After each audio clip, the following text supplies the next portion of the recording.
activate it.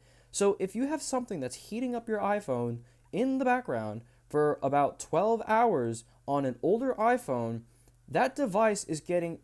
What's up, everyone? This is iTalkus Tech, and live activities are awesome. Apple just added it to the latest iPhone update, and I've already made a couple videos on how to get a couple live activities.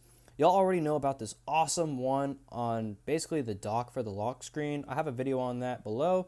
And on top of that, I have my own live activity for my own app that I created as well, which is on the App Store that just officially launched today.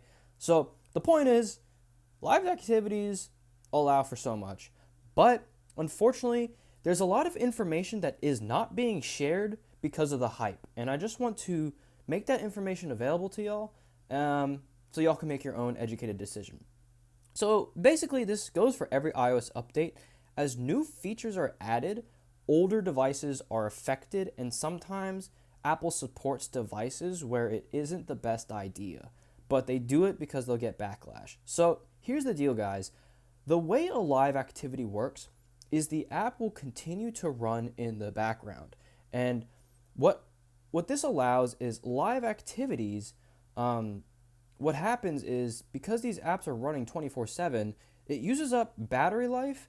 And I've noticed my phone constantly gets hot, and iOS 16 is already hard for this iPhone 10 to handle. Now there's a totally new feature that stresses the hell out of this iPhone. Now, it might not sound like a big deal, like, oh, this iPhone's getting warm, big deal. Even if your battery life isn't immediately impacted, when devices get warm like that, and they stay warm for too long, that actually destroys the battery capacity of that device, and it makes it so each charge holds a little bit less. You won't notice the difference immediately, but if you were to use a live activity every single day, because if y'all don't know, live activities will expire after 12 hours, and then you have to go back into the app and reactivate it. So if you have something that's heating up your iPhone in the background for about 12 hours on an older iPhone, that device is getting way more wear and tear than if you were to just use it or be playing a game. It's the equivalent of like using your iPhone in the background.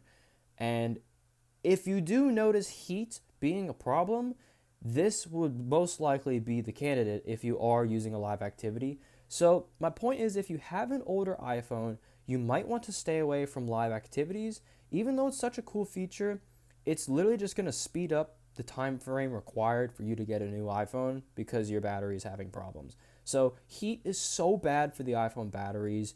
I would do anything to avoid it at all costs.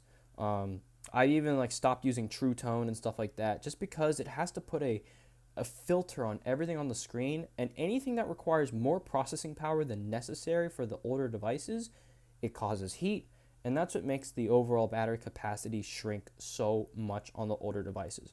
So even though it's a free new feature that's available to old iPhones, I would not use it. I'm not going to use it on my older iPhone, and I just think y'all should be aware of this so y'all aren't surprised in 6 months. What the? I'm already awake! My alarm to wake up is going off at 2:27 p.m. But anyways, I think y'all get the point. Thank y'all for watching. More videos on the way. Peace.